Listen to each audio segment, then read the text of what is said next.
Have you ever seen a trailer for a film and it looks so good, so interesting, and then you watch it and you're more like, I don't know.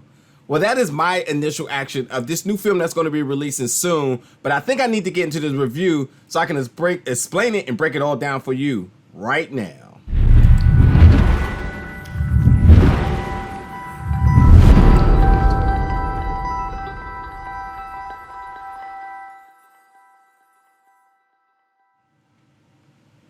What's up, everybody, and welcome back to BGB, Big Gold Belt Media, today for another review. Today, we're going to be reviewing the film Separation, which is going to be dropping in theaters April 30th. Now, again, I saw the trailer, and I was like, wow, that looks good. It's a horror film. You know I love a good horror film. I want to check this out. And when I did, I was like, oh, I'm a little underwhelmed by it. There was things I liked about it. There was a lot of things I liked about it. And there was things I definitely left me scratching my head like, I don't know. But the biggest thing I want to start off with is the synopsis, because I cannot believe how much is being told in the synopsis when I feel like a lot of this should have been left out for the viewership enjoyment. Like a lot of the hidden elements of this plot and things that could have really left you surprised, if not have been in the synopsis, could have really been a better. And for me, like again, for me, I didn't read the synopsis, so a lot of these things that happened to me, I was like, wow. But when I went back and read the synopsis preparing for the review, I'm like, wait, I cannot believe they would actually put that in there. That was actually a good moment of element of surprise that could be used if you don't know. But like, if it's in the synopsis, so you're anticipating these things. But anyway, so let me read this very long synopsis really quick for you all. And then we're going to get into my reactions of this film. So you have 8-year-old Jenny, who's played by Violet McGraw, is constantly caught in the middle of a feuding of the feuding between her lawyer mother Maggie and her artist father Jeff. She leads a lonely but imaginative life, surrounded by puppets called the Grisly Kin, which is based on the works of her father. When Maggie is tragically killed in a hit and run, Jeff and Jenny try to piece together the new life. But when Maggie's father, who's played by Brian Cox, who does a fantastic job, might I add, sues for custody, the babysitter Samantha tries to be the new woman of the house, life in their Brooklyn townhouse, but takes a dark turn, which I cannot believe that's in there. I can't believe they added that. That's the second part of this. I can't believe they added. The puppets are frightening. The puppets and frightening characters come to life, and Jenny is the only person who can see them. When the motives of the ghoulish creatures become clear, the lives of everyone are put very much in jeopardy. So that's that. I cannot believe they brought attention to the hit and run, which I'll talk about in a second. And I can't believe that they brought up that the babysitter is envious of the family and tries to like be that person, that whole Lifetime story.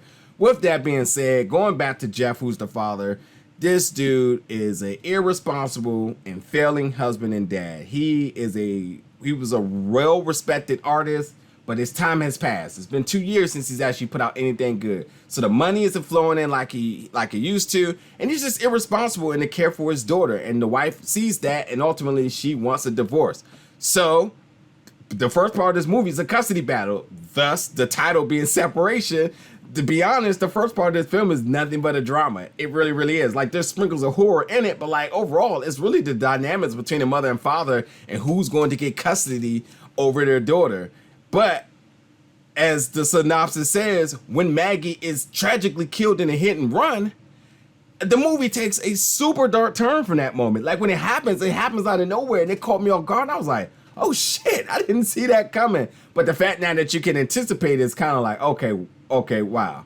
But yeah, there was parts of this film, once beyond this, that definitely had me creeped out. When you talked about the puppets and the costume designs of like the monsters and the makeup and all that, I thought the costume design and makeup was all bomb. Definitely worth the money. Really well executed. Very frightening. Unique. I liked it. And I thought that was some of the best part of this film, was actually seeing the monsters or the puppets. They look really, really well. With that being said, too, that also left me with questions, because it was like, wait, if he created these puppets and like the daughter is obviously friends with them, and he is in care of the daughter. He's the only person in care now. Why are they hunting him?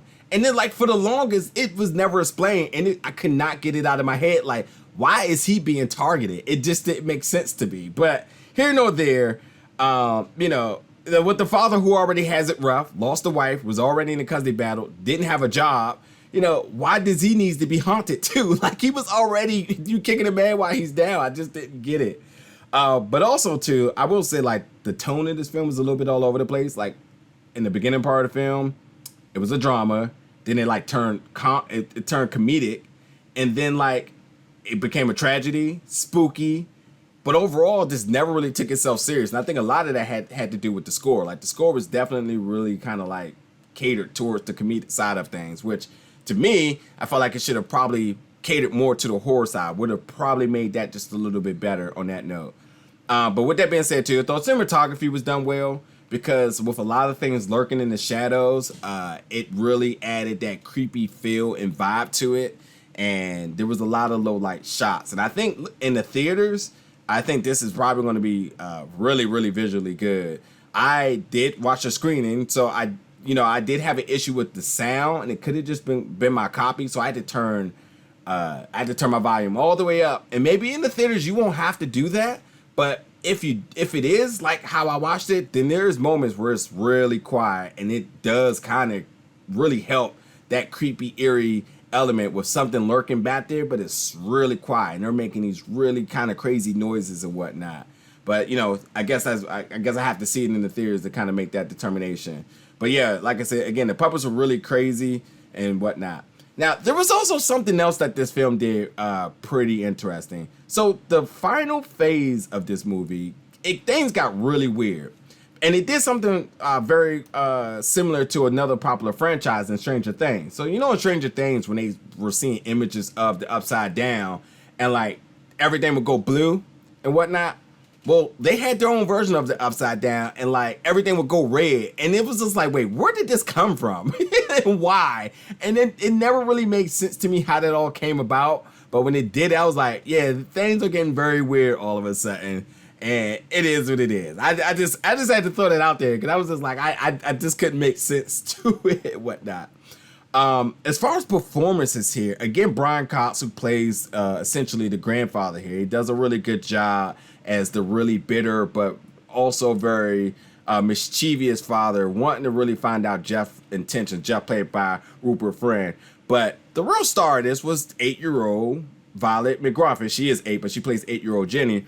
And I think she does a really fantastic job in handling, which I feel may be a really difficult script for her. She had a lot to do in this film, and she is 8-year-old, or either way, she's still young. This is a very complex script for her, and I thought she handled it really well, and definitely had some of the brighter moments in this film. But overall, I thought that a lot of the events that kind of unfolded in this film was kind of obvious and very, very like the trajectory was very clear as to what they were trying to execute. But it also still left me with a lot of questions, and I definitely was that moment scratching my head, like, I just can't make sense of this. I definitely was spooked. I definitely was spooked in certain parts of this film, but I really wanted more. I really, really, really wanted more. I guess I had high expectations for this, but I wanted more. And I guess overall, I would say I was just underwhelmed, because the trailer was really impressive, and I thought this was going to just be something that came out of nowhere that was just truly going to surprise me. But before I finish the review, I have to say that one of the best parts of this film was the art. For the dad Jeff, in order to be a artist, a comic book sketch artist, the art that was shown in this film was really good, and even the models of puppets that he made were really, really well. And I think that's important when you have somebody that's supposed to be like a world-renowned artist, but like you want to see his good work. And I've definitely seen films where they're like, this person is a respectable artist, but then their work looked trash, or we didn't even see the work at all. So like, I do love that we got to see a lot of the work that he so-called did. And to be honest, even the creepy ones, I'm like, yeah, I would definitely buy something like that. That looks really impressive. So like, if they end up doing promotional materials and stuff, and they put out some of these artwork, yeah, this stuff is really good, man. I gotta be honest, this is really, really good. But yeah, overall, I will say that the twist in this film, super obvious, like so obvious. The theme song, the theme melody for this movie was I got behind. But overall, yeah, I just wanted more in a lot of the departments, and I definitely was left underwhelmed because there was just things I just didn't understand, and it just didn't make sense to me. I feel like they just left a lot of holes in the plot.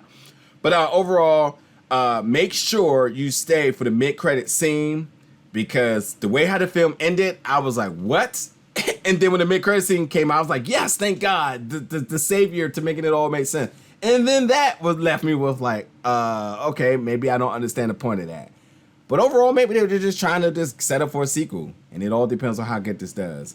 So yes, folks, this is Separation. It is releasing April 30th in theaters. Jump in the comments. Let me know if you're checking this out, your thoughts about this film. And if you do check it in theaters before I do, I think I am going to still check it out. Let me know what how the sound was for you. Again, my copied out, so I definitely had to have my speakers all the way up, and it was still kind of low at times.